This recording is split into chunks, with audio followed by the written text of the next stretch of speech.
हमें यह अनुभव हो रहा है कि गुरुदेव ने सिद्ध क्षेत्र और अक्षय क्षेत्र पर चातुर्मास करते आए हैं। ये क्लियर है, एकदम स्पष्ट है। क्षेत्रीय वातावरण और शहरी वातावरण में बड़ा अंतर है। प्रभु की और गुरु की आराधना करते समय भावों को उज्जवल बनाने का एक अवसर मिलता है और उस समय दर्शन होता है। दर्शन और प्रदर्शन में जमीन आसमान का अंतर होता है। यह गुरुदेव के मुख से हमने सुना है, 50 बार सुना है, इसलिए प्रसंग बना करके आपके सामने ये बात रखी है कि भक्ति में भक्त जब डूब जाता है तो उसके माध्यम से जो पुण्य का संचय होता है वह साथ से पुण्य का संचय होता है। साथ से और निरतिशय का अर्थ क्या महाराज? क्योंकि भक्ति जो की जाती है वह डूब करके की जाती है, भीग करके की जाती है, और भीग करके भक्ति करने से ही अपने आप में भावों में उज्ज्वलता आती है और उस उज्ज्वलता के कारण आत्मा का विकास होता है। क्षेत्र कोई भी रहे किंतु भावों में निर्मलता आनी चाहिए। तो महाराज आपका कहने का क्या भाव है? मेरा भाव यही है, आप कहीं भी रहो, आप कहीं भी रहो लेकिन शांत रहो। बिल्कुल। अब में से कैसी शांति है देखो, हजारों की संख्या में जनता बैठी है, लेकिन पहले बहुत शोरगुल था और इसलिए होता क्योंकि उसके बिना शहर का परिचय भी नहीं मिलता है। बिल्कुल सही बात है। कभी कभी आपकी बात को भी हमें दोहरानी पड़ती है। अच्छा अच्छा, बहुत बढ़िया है। तो वहाँ पर पता नहीं कितना छोटा हाल है, बड़ा हाल है। हाँ सुनो, अल्प समय में कुछ विचार आपके सामने रख रहा हूँ। वह ये है कि प्रभु के चरणों में पहुँचने पर प्रभु का तो दर्शन होता ही है, किंतु आत्मदर्शन भी होता है, ध्यान रखो। हाँ। बल्कि गुरुदेव ने यहाँ तक कहा था, एक दृश्य काव्य होता है और एक श्राव्य काव्य होता है, दोनों काव्य हैं। दृश्य काव्य का अर्थ जनबिंब दर्शन, वर्तमान में साक्षात प्रभु का दर्शन हम और आप नहीं कर सकते, ये अलग विषय है, किंतु प्रतिष्ठा पाठ के अनुरूप जनबिंब की स्थापना की गई है जिनालय में, और उनके समीप पहुंच करके जब प्रभु का दर्शन करते हैं तो आत्मा का क्या स्वरूप है वह ज्ञात हो जाता है। वह आत्मा क्या, वो आत्मा कैमरा में आ सकती है? कुछ ऐसे प्रश्न हैं जिसका उत्तर आप लोग नहीं दे पाएंगे। आत्मा को पकड़ना है तो कैमरे में पकड़ करके दिखा दो, है? नहीं। आत्मा का परिचय क्या है? आत्मा का स्वरूप क्या है? उसका नाम क्या है? नामकरण भी तो करो। यही किया कि आत्मा। वस्तुतः आत्मा अमूर्त है। जानना, देखना और संवेदन करना जिसका स्वभाव है, किंतु स्वभाव की अभिव्यक्ति नहीं हो पा रही है। इसके लिए इसी के कारण संघर्ष चल रहा है। ये मेरा और तेरा ये जो भाव है, ये कभी भी भाव आत्मोन्नति के लिए कारण संभव नहीं है।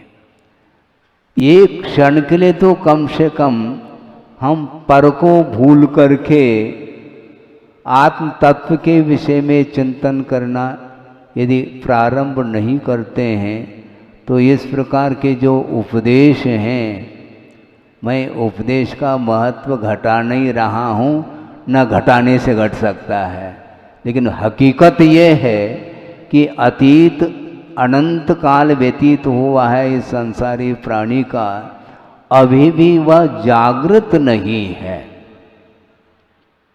हाँ, जागृति नहीं आई उसके अंदर, क्योंकि अनंत काल व्यतीत हुआ। उस समय भी हम और आप यहीं पर थे, इसी धरती पर थे और अभी भी घूम रहे हैं। हमारी यात्रा नहीं हो रही है, परिभ्रमण हो रहा है। परिभ्रमण और यात्रा में बहुत बड़ा अंतर है। पूर्व और पश्चिम का अंतर देखने को मिलता है। यात्रा जो होती है वह मोक्ष की यात्रा होती है, और परिभ्रमण जो होता है वह संसार का परिभ्रमण माना जाता है। उसमें यात्रा नहीं होती। चतुर्गति परिभ्रमण करता हुआ संसारी प्राणी अनंत काल से इसी संसार में परिभ्रमण कर रहा है। और क्यों कर रहा है कहने की आवश्यकता नहीं है। आत्म तत्व को भूल करके पर वस्तु के प्रति जो आकर्षण उसका बढ़ता चला जा रहा है, और पर वस्तु के प्रति जो स्वामित्व भाव लगा हुआ है, उसके कारण ही वह अपने भीतर नहीं आ पा रहा है। आप गौर से सुनेंगे, बाद में चर्चा करते रहो। समस्या ये जा रही है, बहिर्दृष्टि समाप्त नहीं होती, और जब तक अंतर्दृष्टि नहीं होगी तो आत्मा का स्वरूप पकड़ में नहीं आएगा। अभी जो आपके सामने आगम के आधार से जो विषय दिया जा रहा है, ये बहुत जल्दी डिलीट होगा। जैसे ही प्रवचन समाप्त, पुनः कोलाहल चालू होगा। क्यों? उसी का नाम स्वभाव है। हाँ, ये प्रकृति है।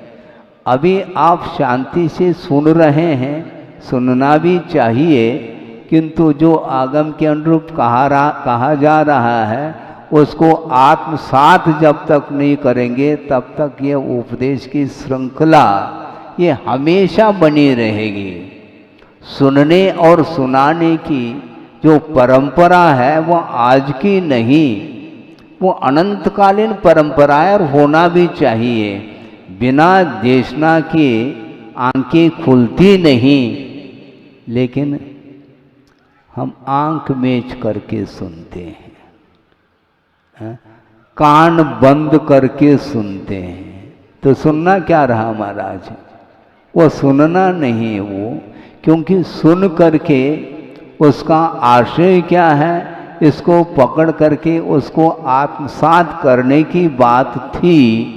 वो आत्मसात न करके तो पुनः वापस वैसा ही चलता है जैसे पहला चल रहा था। बुंदेलखंड में एक कहावत सुनी थी, और गुरुदेव के मुख से उसको और अच्छे से सुना था।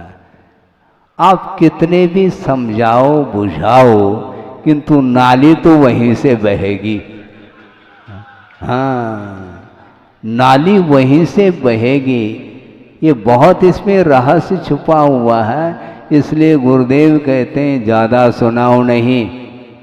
हाँ, सुनने वालों की संख्या कम नहीं, किंतु गुणने वालों की संख्या विरल है।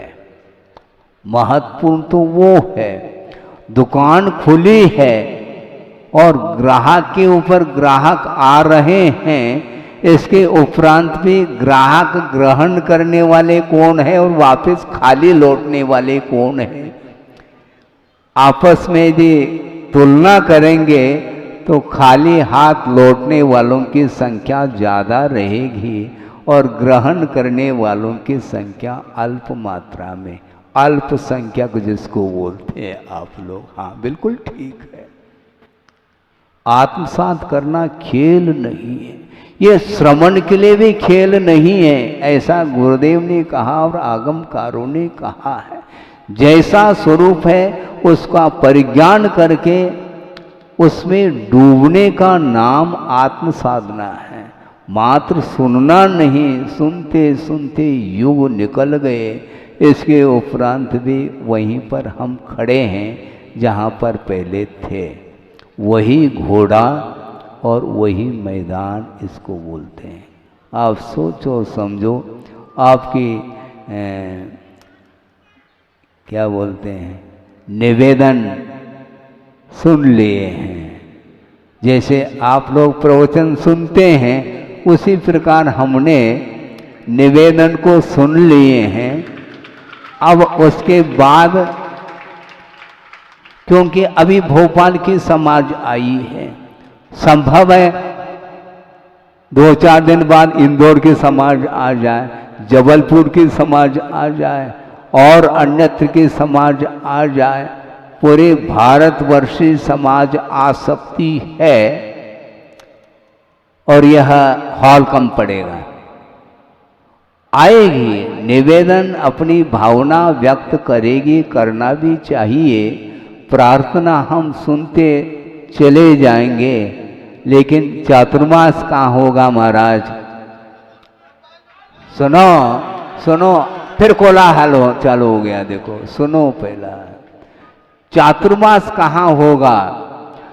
सुनो, पहला चातुर्मास निश्चित होगा, कहाँ होगा? सुनो कहाँ होगा? भारत में होगा। और भारत के बाहर है ही नहीं भोपाल। भोपाल जो है भारत के अंदर ही है, और वह भोपाल एमपी की राजधानी है और भारत की राजधानी दिल्ली है। लेकिन हम भारत में हैं, हम राजधानी में नहीं, क्योंकि हमें राज नहीं करना है। सुनो, पहला महाराष्ट्र की राजधानी बॉम्बे है?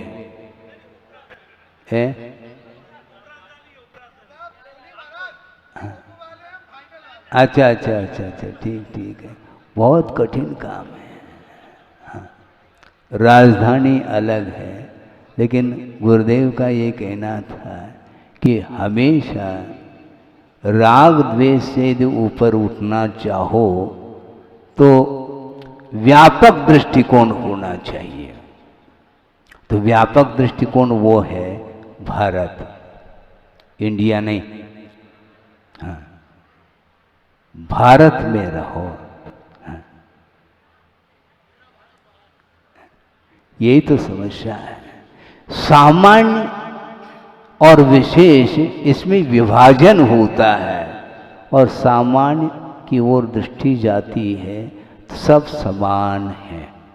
सामान्य का अर्थ क्या होता है? समानता। और समानता, यह साम्य दृष्टि ही आत्मा को ऊपर उठाती है। और आपको ऊपर उठना है क्या? नहीं है? धीरे धीरे ऊपर आप लोग भी उठ रहे हैं। धीरे धीरे सरकते हुए मंच पर तो आ ही गए। हमें प्रसन्नता है क्योंकि मंच बहुत खाली है। यही तो ये बुंदेलखंड, लेकिन भोपाल बुंदेलखंड नहीं, ध्यान रखो।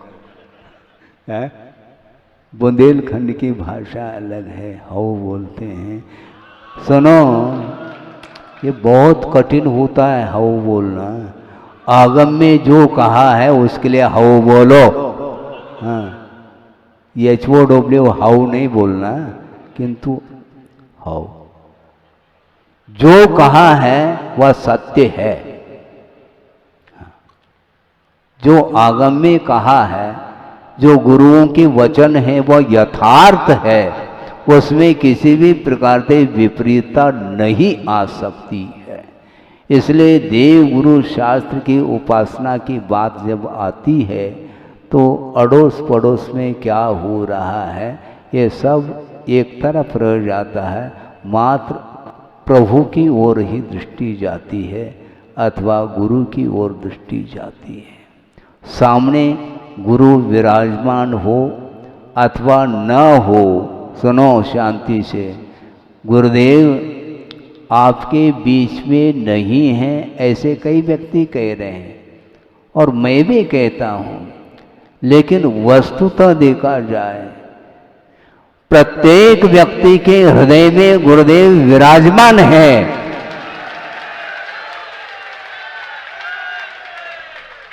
और जिस व्यक्ति के हृदय में गुरुदेव विराजमान है वह अशांति का अनुभव कैसे कर सकता है? महाराज, शांति कैसे प्राप्त करें? यह भी एक प्रश्न है, प्रश्न मंच पर चलता है ये सब कुछ। शांति प्राप्त कैसे करें? जिन्होंने शांति प्राप्त कर ली है उनके चरणों में बैठने के उपरांत भी यदि शांति का अनुभव नहीं होता है तो शांति कहीं नहीं मिलने वाली है। आप कहीं भी रहो, किंतु प्रभु से यदि दूर रहोगे, गुरु से यदि दूर रहोगे, प्रभु को यदि भूलोगे और गुरु को यदि भूलोगे, तुम्हें प्रकाश नहीं मिलने वाला, ये ध्यान रखो। सनलाइट, सूर्य उदित होता है और विश्व को वह प्रकाशित कर रहा है वह सूर्य, किंतु कितने घंटे के लिए बोलो? ज़्यादा 12 घंटे के लिए प्रकाश मिलता है, फिर बाद में वह अस्त हो जाता है। लेकिन गुरु के स्मरण से और प्रभु के स्मरण से जो प्रकाश मिलता है वह कभी भी अंत को प्राप्त नहीं होता, ये ध्यान रखे। हाँ, यह रत्न दीपक है, प्रकाश हमेशा मिलेगा। आस्था की किरण है चाहिए, आस्था लेकर के आओ प्रभु के पास। प्रभु बुलाते नहीं और प्रभु भेजते नहीं आपको। आप कहाँ जाएंगे?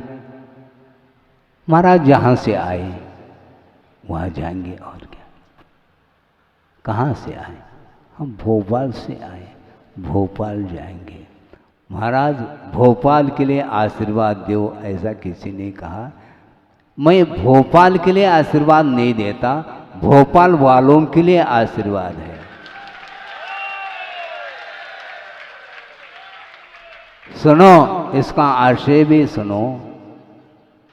भोपाल वालों के लिए जो आशीर्वाद दिया है वह नमोस्तु का आशीर्वाद है।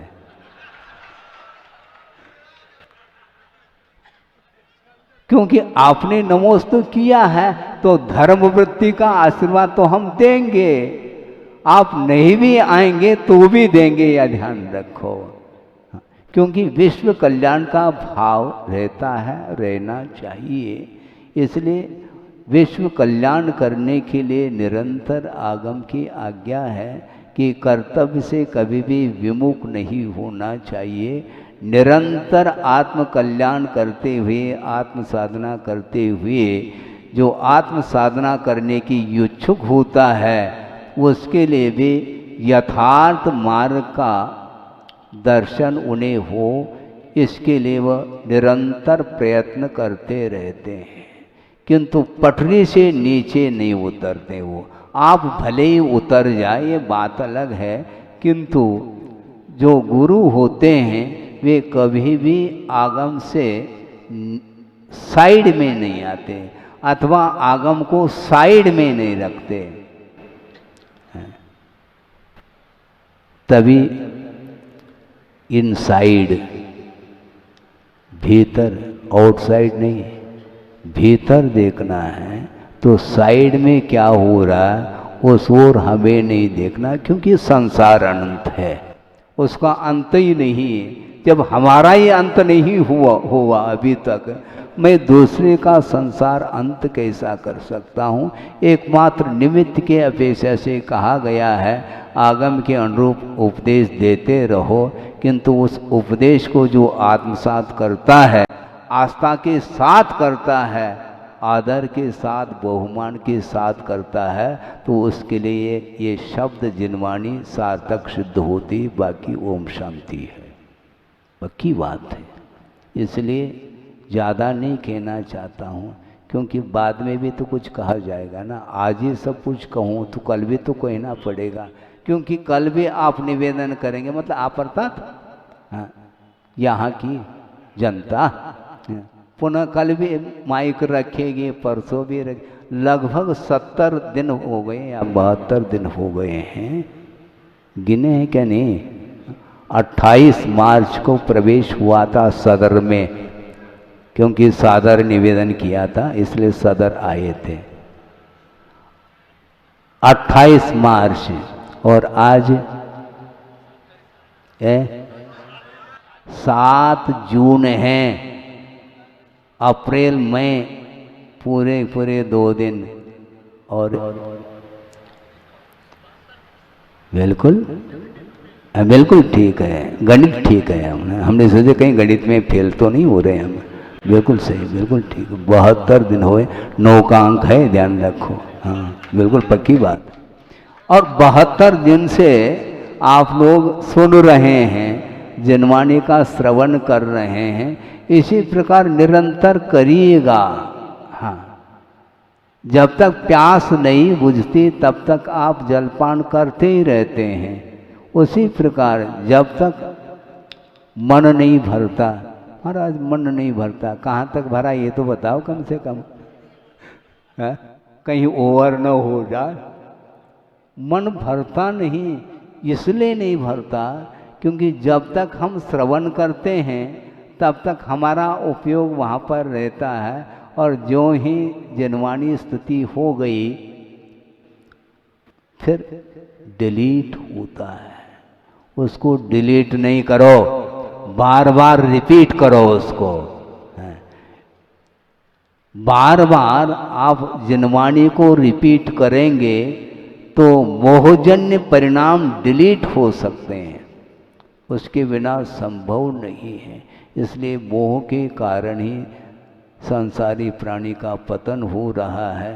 कहने के लिए बहुत है, क्योंकि एक बुंदेलखंड में गणेश प्रसाद जी वर्णी हुए हैं, और उन्होंने एक बार कहा था, ऐसा लोगों के मुख से हमने भी सुना, वो बार बार यही कहा करते थे कि जानने के लिए 3 लोग, सुन रहे हैं आप, जानने के लिए 3 लोग हैं और छोड़ने के लिए 3, क्या?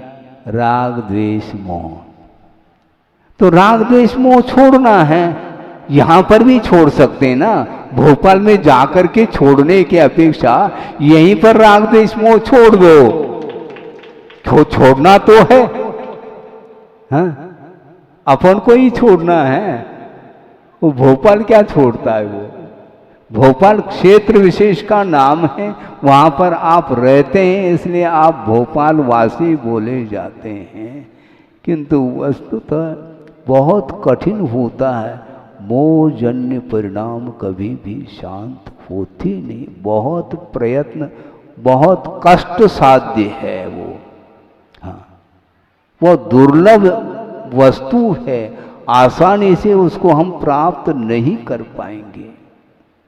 लगता है कि कार्य हो जाएगा, होता नहीं वो, क्योंकि हमेशा अपना मन कुछ न कुछ सोचता ही रहता है, सोचना बंद नहीं करता। वो जिनवाणी सामने है तो गुरुदेव का कहना था जिनवाणी में जो लिखा है उसको स्वीकार करो, अपना दिमाग मत लगाओ। उनका ये कहना था, दिमाग जिनवाणी में लगाओ, मन से सुनो, मन के अनुरूप नहीं। सुन रहे हैं आप? दोनों में अंतर है। मन से सुनो अर्थात लगन से ध्यान पूर्वक पढ़ो, ध्यान से सुनो, मन से सुनो, किंतु मन के अनुरूप नहीं, ये कहा है। तभी जाकर के वह विषय एक्सेप्ट हो सकता है, उसमें स्वीकारता मिल सकती नहीं है। तो फिर वापिस जो है क्या पता, तो क्या पता है तो लापता, उसमें होना क्या है। संदेह यदि करेंगे तो कभी भी रास्ता प्रशस्त नहीं हो सकता। मार्ग तो बिल्कुल शुद्ध है और परिणाम को शुद्ध करने की आवश्यकता है। मार्ग में अशुद्धि नहीं, वह स्वयं शुद्ध है, किंतु उस पर चलने वाला जो है बाल अर्थात अज्ञानी है। अज्ञानी जनों के द्वारा अथवा अशक्त व्यक्ति के द्वारा उस मोक्ष मार्ग में दोष उत्पन्न होता है। दोष तो स्वयं शुद्धस्य मार्गस्य, मार्ग तो स्वयं शुद्ध है, किंतु बालाशक्त जनाश्रयम कहा। बाल अर्थात अज्ञानी व्यक्ति और अशक्त व्यक्ति के द्वारा उस मार्ग में दोष उत्पन्न हुआ है। वस्तुतः स्वयं वह मार्ग शुद्ध है। तो मार्ग कलंकित किसके द्वारा होता है? अपने द्वारा कलंकित होता। अपने परिणाम यदि निष्कलंक हो, निश्चित रूप से मार्ग भी निष्कलंक ही है वो, क्योंकि तीर्थंकरों के द्वारा वह मार्ग प्रशस्त हुआ है। मोक्ष मार्ग के नेता वो हैं, उन्होंने मार्ग प्रशस्त किया। चल करके इसी पर चलना, ऑनलाइन नहीं, बाईपास। बाईपास चलोगे तो बाईपास सर्जरी, पक्की बात। बाईपास नहीं, सुन रहे क्या? नहीं, बिल्कुल मेन लाइन, हाईवे। देखो अभी थोड़ी सी तसल्ली मिल गई महाराज, आपने हाईवे कहा। भोपाल की ओर सफेद लैंड, शुक्लेशा। अच्छा, वो तो हिले,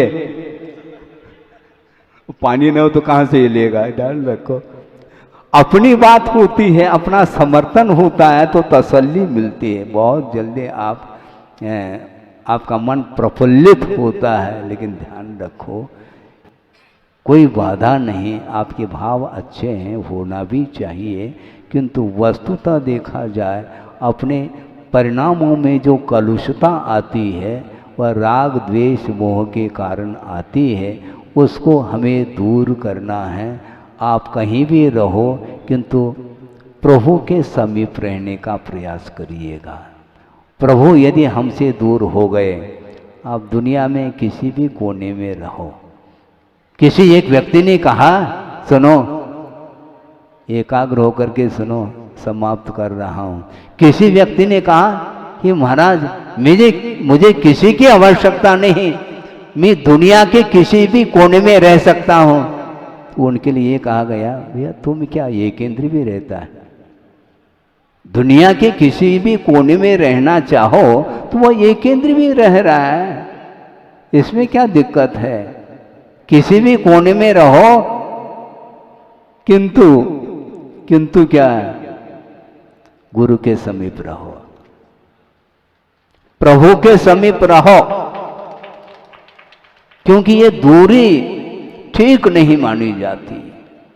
क्षेत्र की अपेक्षा से दूरी हो सकती है, इसमें कोई बाधा नहीं, किंतु भावों के अपेक्षा से कभी भी दूरी नहीं होनी चाहिए। हाँ, भावों की निर्मल सरिता में, हाँ, अवगान करने आया हूँ। और क्या बोलते हैं, सुनो, आना जाना मिट जाए मेरा, और आना जाना मिट जाए कह रहे, भोपाल चले जा रहे हैं आप। आना जाना मिट जाए मेरा, ये बंद काटने आया हूं। भैया बंद को काटना चाहो तो आना जाना छोड़ दो, हैं, प्रभु के चरणों में रहो। भोपाल में भी प्रभु है, ऐसी कोई बाधा थोड़ी कि आप प्रभु से दूर हो जाएंगे। वहां पर भी एक विशाल जिनालय का निर्माण हबीबगंज है, विद्योदय तीर्थ हैं, हैं, हाँ, विद्योदय तीर्थ, विद्या का उदय हो रहा है वहां पर। वो तीर्थ का निर्माण, और वो भी गुरुदेव के आशीर्वाद से, मंगलमय आशीर्वाद से बनाने जा रहे हैं आप। सुनो सुनो, हाँ, गुरुदेव ने आशीर्वाद भरपूर दिया है, दोनों हाथों से दिया है। मुझे देने के लिए अब कोई भी तीसरा हाथ तो है ही नहीं जो हम दे दें। गुरुदेव ने जो दिया है वह न भूतो न भविष्यति है, इसलिए उन्होंने जो भी दिया है उसके अनुरूप ही आपको चलना है, और अति शीघ्र उस जिनालय को साकार रूप देना है, और उसमें जिनबिंब को स्थापित करना है। और जिस दिन, जितने जल्दी आप जिनबिंब को स्थापित करके पंच कल्याणक करेंगे, उतनी जल्दी मुझे दर्शन का लाभ मिलेगा। आप विलंब करेंगे तो मुझे विलंब से दर्शन मिलेंगे, ध्यान रखो। सुन रहे हैं क्या नहीं? हाँ, जल्दी यदि मान लो हमें दर्शन कराना चाहो, 24 आवर्स रात दिन एक करो, और अच्छे से, हाँ, गुरुदेव जहाँ भी हैं वहाँ से मुस्कान ले लेंगे, हैं? सुन रहे हैं क्या नहीं? हाँ, ये केवल भोपाल वालों के लिए नहीं, नागपुर वालों के लिए भी यही उपदेश है। ऐसा नहीं कि महाराज हमारे लिए अलग से उपदेश दे दो, ऐसा नहीं होता। चाहे वो नागपुर हो, चाहे जबलपुर हो, चाहे भोपाल हो, चाहे इंदौर हो, कहीं भी हो, गुरुदेव के जितने भी प्रकल्प हैं उनको जल्दी से जल्दी, हाँ, ताकि जो वृद्ध हो चुके हैं वो भी दर्शन कर सकें, वो भी पूजन कर सकें, हैं? इतना प्रयास आपको करना है। हमने तो बोल दिया जो भी बोलना था, बार बार बोलने की अपेक्षा से समूह एकत्रित हुआ है, तो अब कोई बोलने के लिए कसर क्यों रखें? जो कुछ भी बोलना था बोल दिया। अब बार बार बोलने की अपेक्षा से जो भी बोला गया है उसको ध्यान से सुन करके गुरुदेव ने जो कहा वही करना, क्योंकि मैं अलग से कुछ कहने के लिए बैठा नहीं यहाँ पर। हाँ, मुझे कहने के लिए कुछ शेष है ही नहीं, क्योंकि उन्होंने कहा और उसमें कुछ शेष रहे संभव ही नहीं है। इसलिए रात दिन आप बिल्कुल पवित्र भाव रखते हुए एकता के साथ परस्पर में आत्मीयता, वात्सल्य, आदर इत्यादि के साथ इस कार्य को पूर्ण करेंगे तो ये सारा साथ से पुण्य का जो संचय आप लोग कर रहे हैं। सुनो, हमने कल परसों भी कहा था कि आप लोग दान देते हैं, पुण्यार्जक बनते हैं, लेकिन मैं समर्थन करके मैं भी पुण्यार्जक बनता हूँ। दान का समर्थन है, देने के लिए मेरे पास तो कुछ है ही नहीं। ज़्यादा से ज़्यादा जिनवाने के अनुरूप 4 शब्द बोल करके आपको संतुष्ट करने का प्रयास करते रहते हैं। संतुष्ट होना नहीं होना ये आपके ऊपर है, बिल्कुल ये तय है। इसलिए ज़्यादा समय नहीं, आत्मदर्शन करने के लिए अपने को सबको भूलना है, किंतु पंच परमेष्टि को भर नहीं भूलना, बाकी सबको भूलें, जिसके माध्यम से आत्मा का विकास, आत्मा की उन्नति हो सकती है। हो इस पवित्र भावना के साथ। अहिंसा परमो धर्म की जय। बोधि समाधि परिणाम शुद्धि स्वात्मोपलब्धि शिव शोक सिद्धि चिंतामणिम चिंतित वस्तुदाने त्वां वंदमानस्य ममास्त। परम पूज्य आचार्य गुरुवर श्री विद्यासागर जी मुनि महाराज की जय।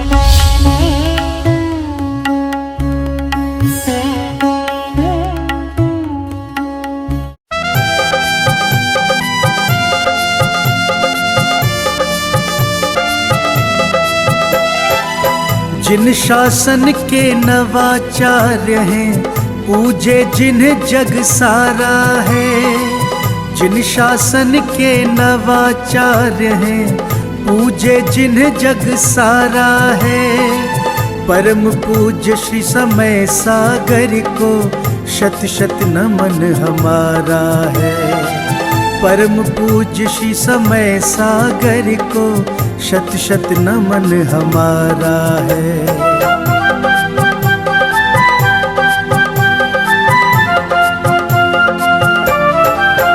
गुरुवर के पावन श्री मुख से जब अमृत की धार झरे, मंत्र मुग्ध हो जाए प्राणी, जीवन का कल्याण करे। गुरुवर के पावन श्री मुख से जब अमृत की धार झरे, मंत्र मुग्ध हो जाए प्राणी, जीवन का कल्याण करे। मोक्षदाहिनी वाणी उनकी ज्ञान की अविरल धारा है। परम पूज्य श्री समय सागर को शत शत नमन हमारा है। परम पूज्य श्री समय सागर को शत शत नमन हमारा है।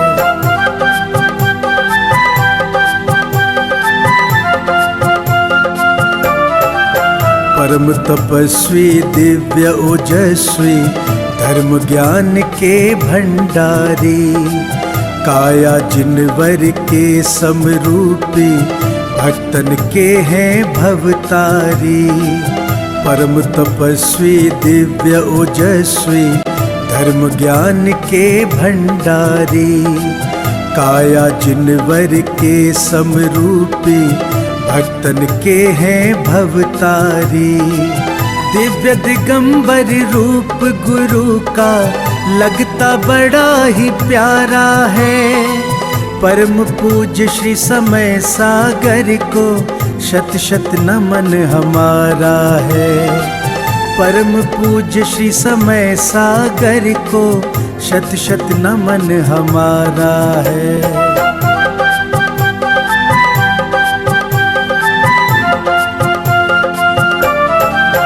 विद्या गुरु की प्रतिमूरत है, उनकी ही परछाई है।